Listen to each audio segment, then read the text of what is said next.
Father, what do you think? What is your perspective about the current youth? They are amazing. They are amazing. Why some people say, I do so many things but I am not happy. But I have had a very tough childhood, losing my parents in a very, very short time. The Don Bosco organization itself is like that. It gives you a lot of freedom if they have trust in you. United States, it's never in my mind. No, we have already a scholarship, you need to kind of explore that. I said, no, that's not my cup of tea. I ran out and looked in my dictionary what journalism means. We were one of the people who had 10 Apple computers for editing. At the same breath, it is not an advice as an elder or something, because they will call me boomer, right?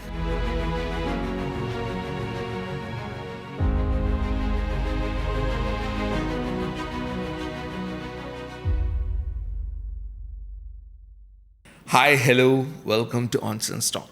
Today we have someone very, very important with us, a motivational speaker, a mentor, and not just that, a social profit strategist. He authored 6 books and he written hundreds of columns on newspapers and magazines as articles. Apart from that, something, in 2021, in recognition of his humanitarian service, he became the first Catholic priest in India to be appointed to a constitutional responsibility as a honorable member of Tamil Nadu Public Service Commission. It's none other than Father Raj. Welcome, Father. Thank you so much for being here. We are so humble and honored to invite you for ONSense Talk. Thank you, Azin. Thank you, viewers. To be honest, I'm overwhelmed with joy, because when you gifted me this book, okay, it's Maraki. We are starting from here itself saying everyone should read this book for sure. Thank you. Okay, because I'm starting from here itself, Father. This book, you're saying, putting something of yourself. Yes. So, what you are putting about yourself to the society and throughout your life as of now, how is it going? No, it is just a simple, theory. Maraki in itself is a Greek word, Okay. where whatever you do it with joy. You put yourself wholeheartedly in whatever you do. Here you are doing your job with a joy, and, putting whole of yourself and the cameraman and everything around. So this is what we mean. Don't be disjointed from whatever you are doing. There, your soul has to be there. And that is where you get the joy of doing things. We all speak about that, the joy of doing things. Why some people say, I do so many things but I am not happy? Because you are not in it. So this book is that. Awesome. I wanted to start with this book itself, okay, so that we will start with love, soul, creativity, and happiness about this particular podcast, okay. So, Father, would love to know a little bit about your life, okay, from the childhood. Yeah, that's I think I need to write an autobiography of myself because... But a brief biography here. Yeah, just like from my childhood. Yeah, there were a lot of, sad stories and joyful stories, but we are not going into the details of them all. But I have had a very tough childhood, losing my parents in a very, very short time. But then anybody in my place, even at that age, would have, kind of got discouraged. But there were right people around me, right things happened probably. Or, I did the right things. I don't want to, undermine what I was even as a young boy. But that kept me going, and I was always hardworking. Even in terms of studies, I don't think I was such a studious first bench guy. I was a last bench guy. Kind of those little bit of intelligent guys who like to also sit behind, because that is more fun than sitting in front and reading, that kind of thing. But then count me on any sports. So anything that happens outdoor, I am there. Okay. And that's probably lovely. that discipline also made me what I am. And a lot of extracurricular activities. Just to tell you, not to, so much to boast, since you asked about childhood. I remember for one school day, I think it was in my 11th standard, they made me sit right in front during the annual day, because I received 21 prizes. Wow, awesome. We have to clap. We have to clap. For Yes. sports and, speech competition, poetry writing. You mention anything except studies. Not a single one in studies that I received. Otherwise, I think these extracurricular activities always, that fascinated me. And I am people's person. I mean, that's what I discovered at that time. And that slowly brought me into the Don Bosco Salesian congregation. I just use the word brought me because I was running away from it. For a simple reason, I thought I lost too much when I was very young. So I came to a conclusion, probably God doesn't deserve me. Okay. That sort of, conversation, dialogue between God and me. But then there was something that was following all the time. And at one point of time, I decided, okay, this is where my vocation is. So that's how I joined. And after becoming,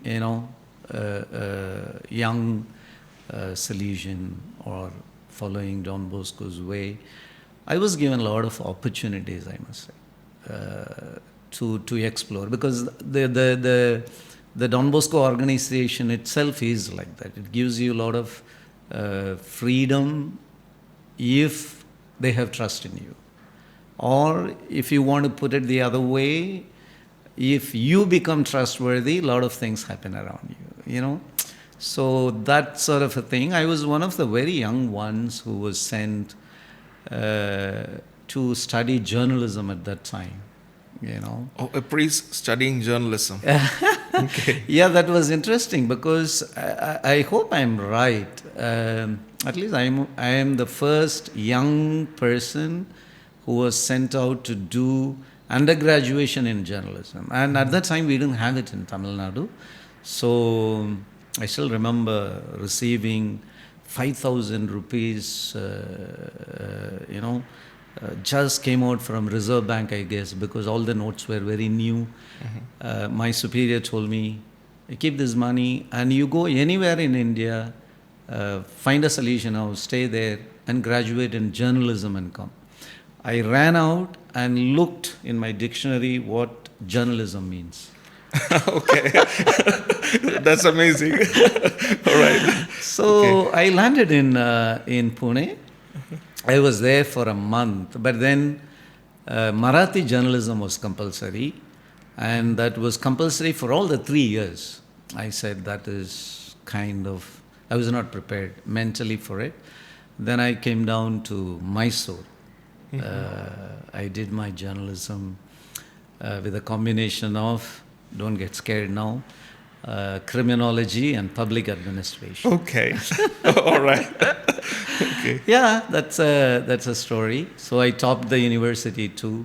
Oh, amazing. I became serious in studies. I think I was totally different from what I was as a boy. Then when I came to the university, because there were a lot of pretty girls around, you need to really compete, All right. kind of show off yourself Okay. probably. Okay. So I was still a good seminarian. Yes. So that's how my journalism happened. Then I worked in different sectors within my organization. I was editor of a youth magazine, and later I went to do theology in Bangalore. And after working for a couple of years, I was also, at that very early age, was involved in the community, setting up institutions, and in Yerkard working with, the tribal people, tribal So you were children. in Yerkad after education? Yeah, after becoming priest, I was in Tanjavur, then moved to Yerkard. And then, very interestingly, I moved to Yerkard for a reason, because my superior at that time, he told me, okay, it's your turn to qualify in master's. So you go to the United States, qualify there. I said, United States, it's never in my mind. No, we have already a scholarship. You need to kind of explore that. I said, no, that's not my cup of tea. You know why I said that? Very interesting. At that time, the US was in war with Iraq. Oh, yeah. Okay.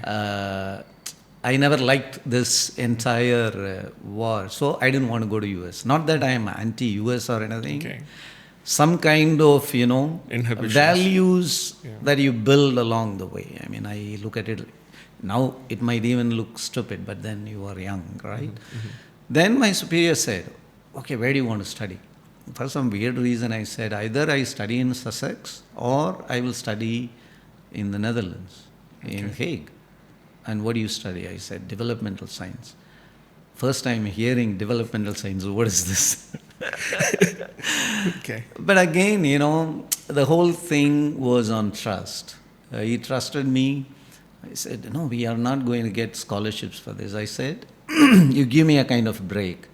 I'll go to Yerkard, serve the community, and then I will also kind of explore possibilities. That happened. So I was in The Hague doing my developmental science. Then, of course, I came back, set up a media center in Trichy. And that was again, I think we have come more than halfway through. You asked about my early No, life. that's good. Go. Yeah, I mean, good to go. so I was in Trichy.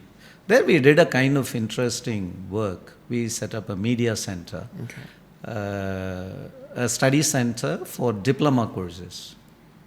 That was one of a kind at that time, because I don't think anywhere in Tamil Nadu except there was a private firm, Sindhamani, I think.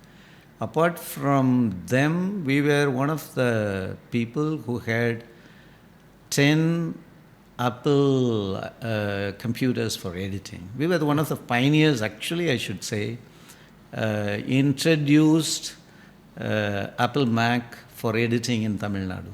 Okay. Yeah, Alright. that was. Then, of course, looking at all that, the whole institute was affiliated to Bharatdasan University. So we were giving certificates together with Bharatdasan University. But the interesting aspect was, of course, one, a lot of kids, young people came from the rural areas. And the second, we had a lot of Sri Lankan refugee young people. Okay. Because I myself was in Rameshwaram, in Arimunai, receiving all these people who were coming and sending them to Mandapam in the refugee camps. At that time, our Don Bosco organization in Tamil Nadu was very much working with the refugees.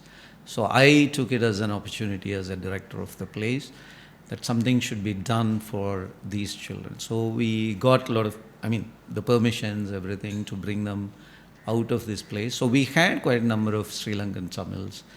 and they went back to Sri Lanka. Some of them are working in radios and media centers. They have their own, the media houses, the studios and stuff like that. So that was a very satisfying work. Then again, I was invited to come back to Amsterdam for work by... So first time it was for yeah, studies. for studies. Second time, it was for work because of an emergency that happened where I was. So I was called from our, our head of the entire congregation from Rome. So I offered myself to be there. I had an opportunity to do my doctorate also at that time. But somehow at that time, the thought of doing doctorate never enticed me, jump into it or something.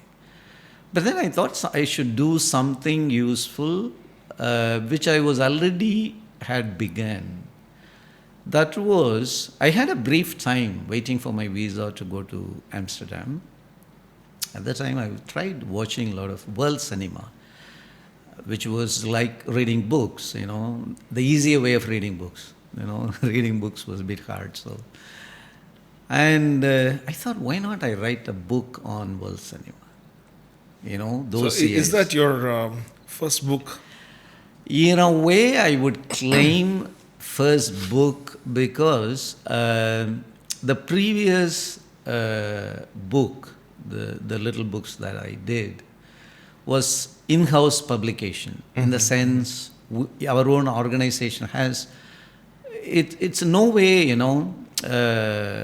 small, but then you are part of it, But then this is something I just wrote. I was not sure what was coming, but then I made the entire process hard on myself because at one moment I looked at it. I had written for 60 films, the stories, how they are, culturally speaking about their nation and stuff like that.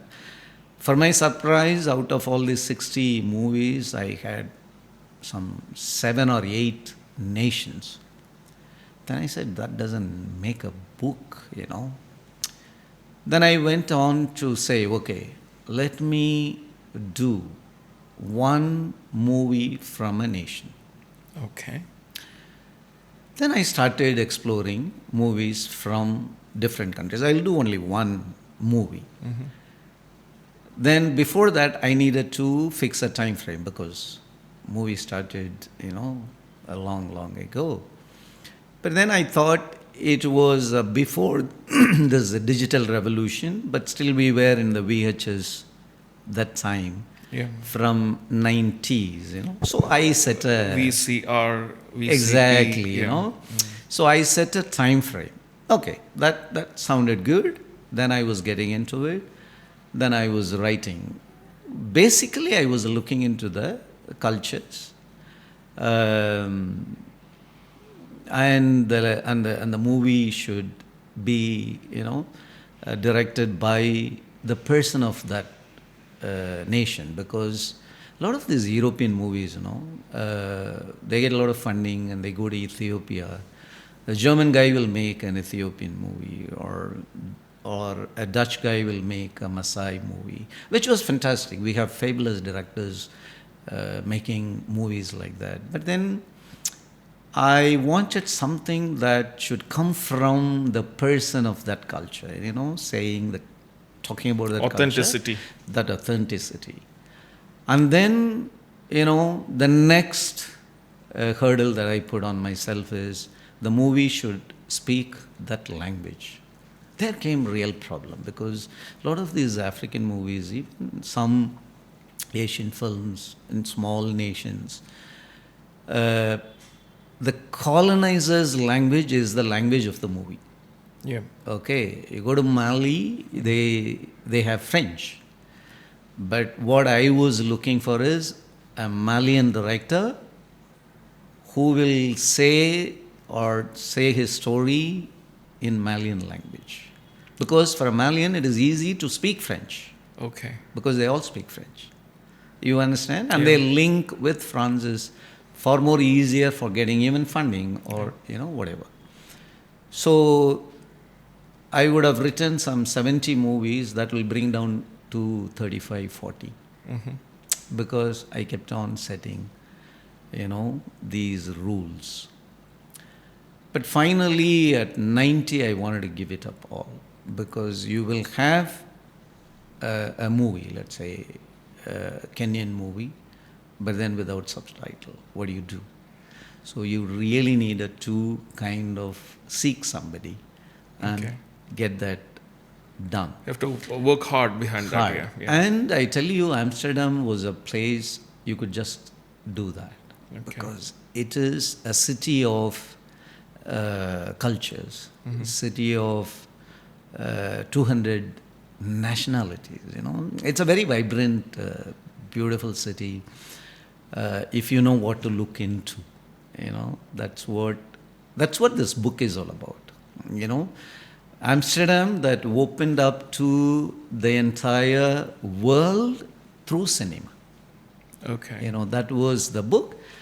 But the book, I kept it in mind. When somebody reads this book, they should just say, look, I could have written this book, That is a kind of connect the people should make. That's what I wanted. But why I wanted? Precisely because I know how much energy that book took from me. So it is like, it's very simple but powerful.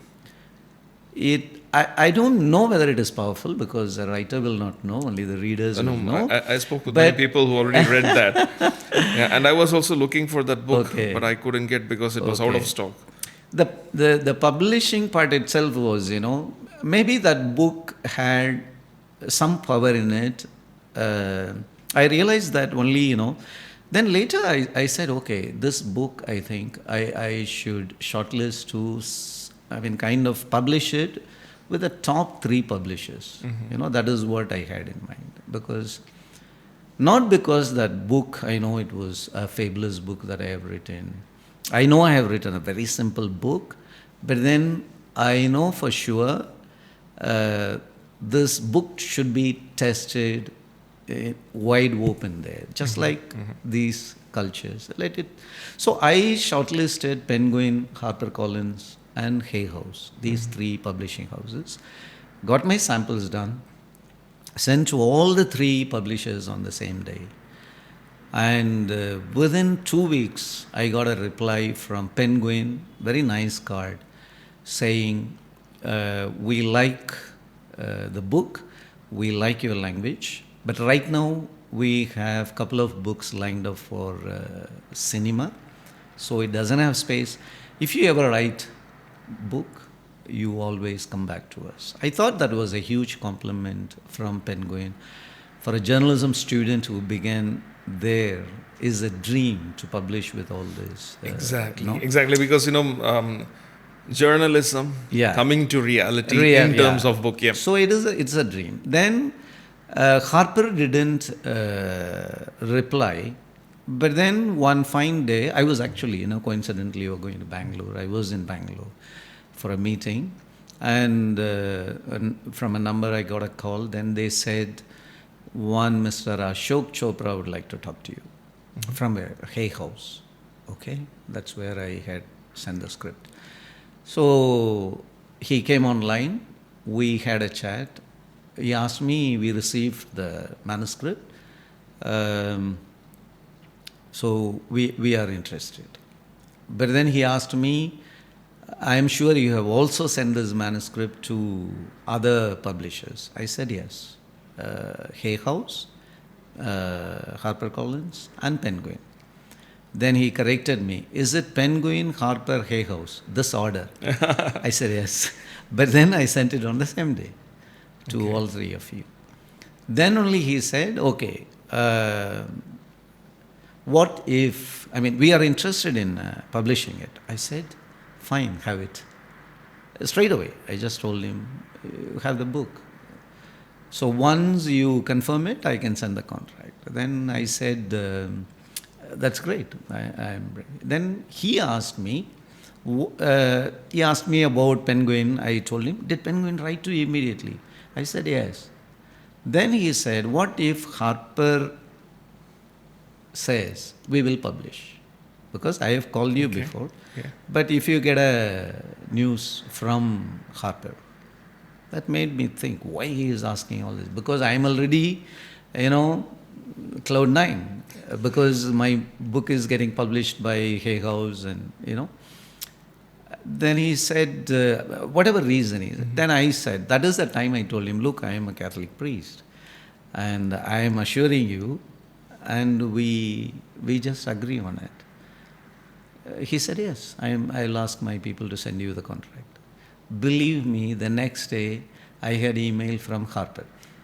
Congratulations again. I was curious now, who is Ashok Chopra? Yeah. I googled, he was the CEO of HarperCollins before moving into Hay House. Okay. And he has published, you name it, he has published everybody. Shobha De to Kushwant Singh to everybody Okay. in India. That's great. I That's said, great. I was really honored. And we became actually very good friends. Raj, you have written. You might think it is such a simple book. I was fascinated reading about it. I think I got the very first compliment from my publisher, and that made it all. I was not expecting to write a bestseller or anything. It was a book, an experiment on myself, to be very frank. If you say it is a powerful book, I don't agree actually. It was experimentation on myself, my writing, my logical thinking, how I need to present to a reader. Because that is what, that book fulfilled my graduation as a journalist, what I had achieved as a journalism student. Everything found its fulfillment in that book. And that was an exam I conducted on myself. Then I wrote a book out there for a open. That gave me a lot of joy, a lot of pleasure. So the real passion meeting the goal with Yeah. love, with soul, Yeah. everything came on. Awesome. Yeah. Father, see, being a priest, okay, and as I'm getting a priest in front of me in a podcast where it is completely unfiltered, normally what I thought, or the society thinks, priests should work in the church or else within the community. Whereas in your case, what I'm saying is like, no, you are open up, you are everywhere, you're a multi-talented person influencing the society. So how it works, can you please let us No, know it about is that? not just me. There Yeah. are hundreds and thousands of priests like me. Uh, it gives you space for it. The church gives you space for it, and we get different assignments to do it. But I don't know whether you meant being, out in the open. And I think Jesus was like that. He was just going into the marketplaces and where people were, he was making difference right there. Or you take Don Bosco, whom I follow and belong to an order. He is also like that. He was all the time on the streets with young people who had difficulties, or the very famous Pope Francis that all of us speak about. He is known as Pope of Slums, Pope of the Poor, because he used to just sneak out to the slums in Buenos Aires. And Amazing. so it just gives you that space. It gives for a lot of people. I don't know, I'm not an exception. I am for what I am. I am a priest. I am a, person like anybody. Yeah. Okay, as you quoted rightly, like the youth, okay, and many of our viewers are also like from Gen Z and Gen Alpha youth, okay. Father, what do you think? What is your perspective about the current youth? They are amazing. They are amazing. Because I see what the world went through for a huge period of time. This young people, they have the potential to do it in a very, very short time. I see them amazingly talented. At the same breath, it is not an advice as an elder or something, because they will call me boomer, right? Yeah, I don't want to get into that. But then I see a lot of positives, but each one they should kind of channelize, take advantage of what is right there. So this is what I wish to see in them, don't waste it, because the opportunity you and I had was, very minimal in whatever way you put it. But today it is just right here in front of you. Yeah. If it is not happening, they should be able to open the door on the other side. If both the doors are closed, the window is wide open. This opportunity is in abundance for them. They should not be distracted there. They have to utilize the maximum. They need to. Yes. They need to.